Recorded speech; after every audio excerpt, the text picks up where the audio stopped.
Starting in 5 seconds. The NDC is a political body, and that is its strength.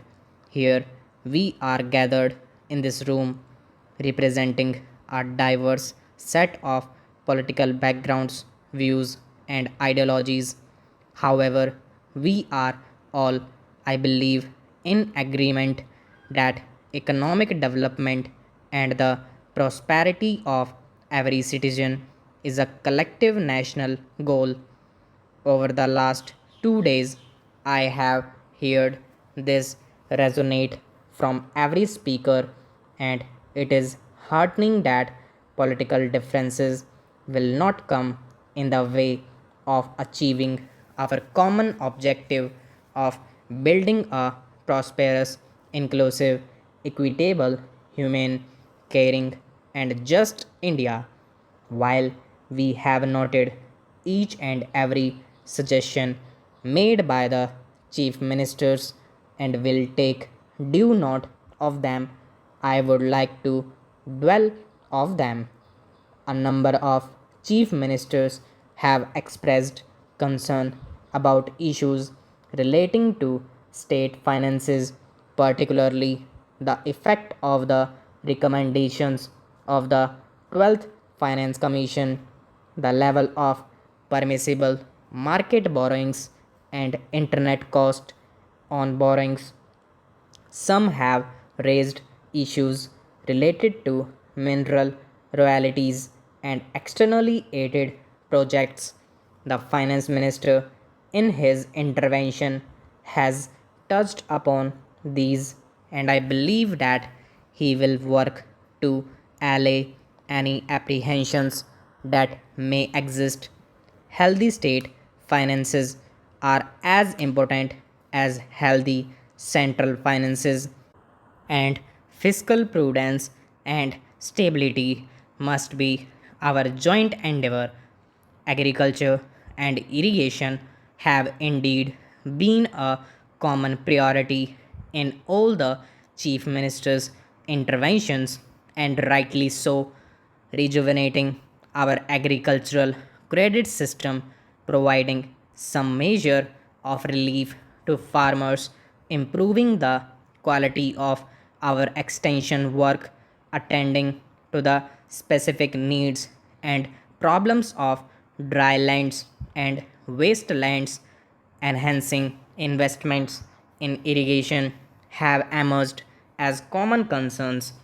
Given the importance of this sector, I believe that we could give focused attention to this subject by constituting a subcommittee of the NDC, which could submit its reports within the next 6 months for inclusion in the approach paper to the 11th 5 year plan.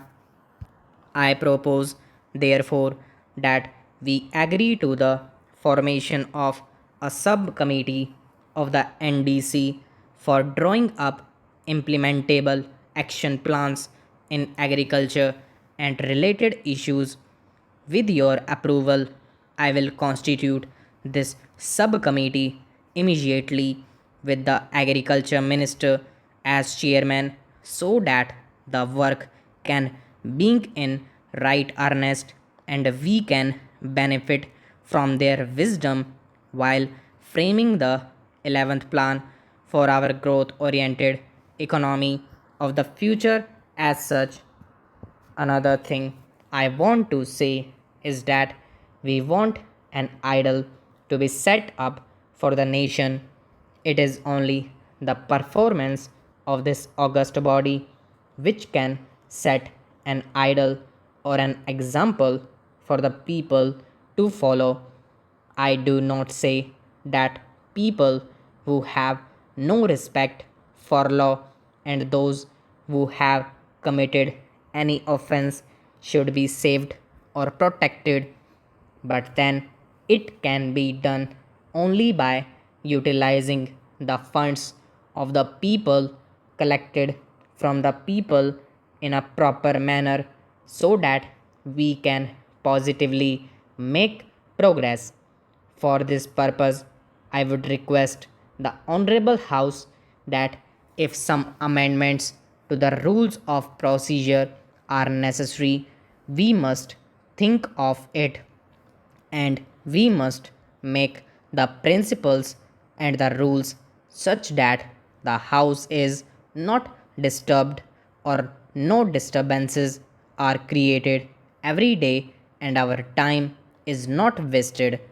Another aspect to which I would draw the attention of the Honorable House through you is that economy is one of the most important factors and economy has to be affected by us also. I was reading the Comptroller and Auditor General's report for the year. I find that crores of rupees have not been utilized for years together during the period. Leader of the opposition party was Minister of Industries. What was done has to be looked into. I would draw the attention of Honorable House to the fact that if you read the whole book, you will find no manual of accounts, no statements, and no documents reconciling the actual expenditure made, and nothing could be done.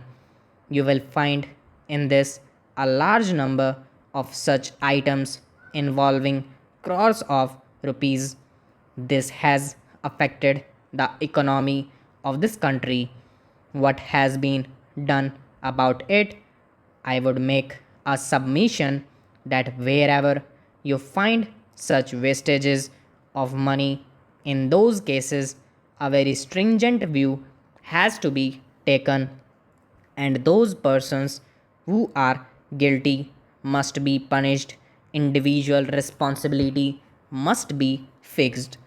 That is why every time we are finding this criticism in this august house that the public enterprises are not making any profit, they are running in loss, it is a must that the guilty must be punished because we are wedded to the principle of socialism and we want the poorer people of this country to come up.